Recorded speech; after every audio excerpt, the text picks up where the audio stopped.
कहानी 45 भाग 6। प्रभु येशू 7 जना चेलाहरू कहाँ देखा पर्नुभयो। त्यसपछि चेलाहरू कहाँ तिबेरियस समुद्रको छेउमा येशूले फेरि आफूलाई प्रकट गर्नुभयो। उहाँले आफूलाई यसरी प्रकट गर्नुभयो।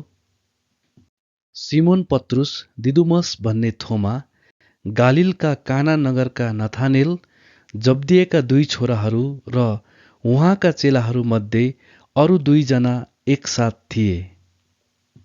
पत्रुसले तिनीहरूलाई भने, म माछा मार्न जाँदैछु। तिनीहरूले पत्रुसलाई भने, हामी पनि तिमीसँग जान्छौँ। तिनीहरू गएर डुङ्गामा चढे, तर त्यो रात तिनीहरूले केही पक्रन सकेनन्। बिहान हुन लागेको थियो। यीशु किनारमा उभिनु भयो, तर चेलाहरूले उहाँ यीशु नै हुनुहुन्छ भनी थाहा पाएनन्। येशूले तिनीहरूलाई भन्नुभयो, बालक हो, तिमीहरूसँग केही माछा छ? तिनीहरूले उहाँलाई भने, छैन।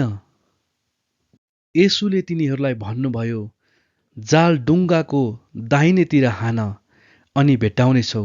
तब तिनीहरूले जाल हाने र माछा यति धेरै पर्यो कि उनीहरूले जाल तान्न पनि सकेनन्। येशूले प्रेम गर्नुहुने चेलाले पत्रुसलाई भने, उहाँ त प्रभु पो हुनुहुँदो रहेछ।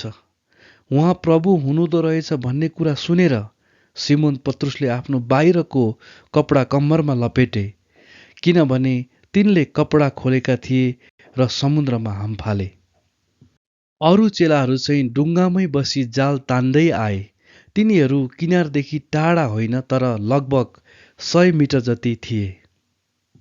जब तिनीहरू किनारमा झरे, तब तिनीहरूले कोइलाको भुङ्ग्रोमा माछा राखिएको र रोटी देखे। येशूले तिनीहरूलाई भन्नुभयो, तिमीहरूले भर्खरै पक्रेका माछाबाट केही ल्याऊ।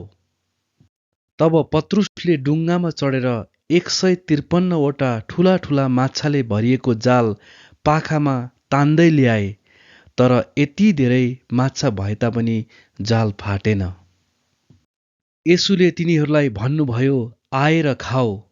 चेलाहरू मध्ये कसैले पनि तपाईँ को हुनुहुन्छ भनी सोध्ने हिम्मत गरेनन्, किनकि तिनीहरूलाई थाहा थियो कि उहाँ प्रभु हुनुहुन्छ भनेर।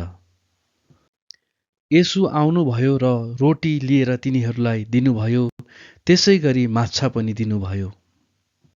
येशू मृतकबाट जीवित भई उठ्नु भएपछि चेलाहरू कहाँ प्रकट हुनुभएको यो तेस्रो पटक थियो।